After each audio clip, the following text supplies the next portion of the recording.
The stages of teaching a self-defense technique. So anytime we are teaching techniques, these are the different stages you should hit for the most effective way to be able to teach those to your students.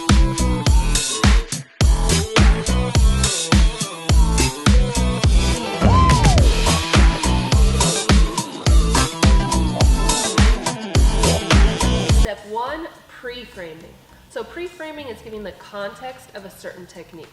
Let's use buck and roll, for example. So you would show someone in mount. What are some things they can do from there to hurt you if you're on the bottom?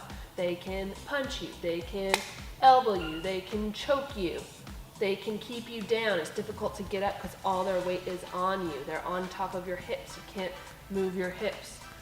So these are some of the things that you want to show why this position is a problem. Or if they're choking you, from the front, from behind, why is this a problem? What are the ways the person can hurt you? Why do we want to get out of it? Step number 2, demo. So here is where you need to wow the students. All right, you're going to demo the technique. Now, if you don't want to do it or you can't do it for some reason, you can have one of your students do it, but make sure it's a student that you trust, that can do it well and do it right. You want to go for that wow factor, especially if they've never seen a technique before. You want to show it, make it sharp. When the student sees it, they're like, oh, wow, yes, okay, I want to learn that. You want to generate excitement and show them how it can fix the problem. Step number 3, break it down. Here is where you're going to slow the technique down and show them step by step what to do. Depending on the technique, maybe you'll start with half of it, so you'll just work on the first half of it. It just depends on the technique. If it's a little more involved, I like to put it in little chunks so that they're not doing the whole thing at one time. But again, it depends on the technique. Make sure you break it down, show them hand placement, foot placement, what their body's doing. If there's steps, make sure you are explaining the steps in order. You can go into detail, but you don't want to have too much detail. If you try to over-explain it, it's difficult. A lot of times, especially newer instructors, and I've been there as well, we start explaining things and then over-explaining them, and then we find ourselves in the weeds and we have to explain all these things that all these roads we took everyone down, and it's unnecessary. Focus on the big teaching points. All right, for every technique that you teach, you should have a couple of teaching points to get the major parts of that technique across. Now, you can go into more details maybe after the students have done it a couple times, a couple rounds, and then you can start honing it a little bit more. But if you try to give them everything at once, it's gonna be too much for them. So just be careful that you are not over-explaining, especially if you are newer or don't know the technique as well. Now, if you don't know the technique as well, you need to learn it, learn reasons why, learn those details for yourself, probably before you're teaching. But sometimes it happens. Maybe we just don't know certain things. Don't try to make stuff up. Because people are going to ask questions, people will challenge you. So do not invite that by giving them 10 million details when they only need 5 to get started. Remember, we want our students to do these things as quick as possible. We want to get them doing the techniques as soon as possible.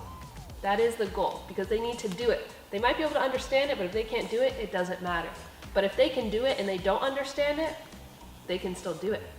We like to say, do it 100 times and then ask questions. Do it 1,000 times and then you're gonna have different questions. Now, as you are breaking down the technique, make sure to address any safety concerns. Buck and roll standard variation where we're trapping an arm, make sure the person on top knows to turn their palm over or tuck it in so that they don't hurt the wrist. These are super important details that maybe in the street we don't care if we break someone's wrist, but in here with our partners, we absolutely care. So make sure to address those in the beginning so that everyone is safe. Because if we're not safe, people get hurt when they train, they can't train, it defeats the purpose. Safety is top priority, even overdoing the technique correctly. First, make sure they're safe, then make sure they do it correctly. Step number 4 is going to be work, or the students doing it. Now make sure that you give the students parameters, okay? Are they doing 1-for-1 with their partner? Are they doing it 5 times and 5 times? Whatever it is, make sure you give those parameters to your students. Don't just let them go off to their own devices. Tell them the intensity and the speed they should be working at. A lot of times, students will try to overcompensate not knowing a technique with speed. They can do it fast, but it's usually sloppy and not good. So, usually when we're first learning something, I will tell everyone, nice and slow, make it easy. If people go 100%, go super hard when they first start to do it, it's not going to benefit them or their partner. And it's going to invite opportunity for injury. Make sure you are telling them, you know, the intensity they should go at, the speed, and the numbers. Very, very, very important. These are the 4 main steps of teaching a technique. We have pre-framing, demo, break it down, and the work. All right, so try these when you teach your self-defense techniques and see how they work for you.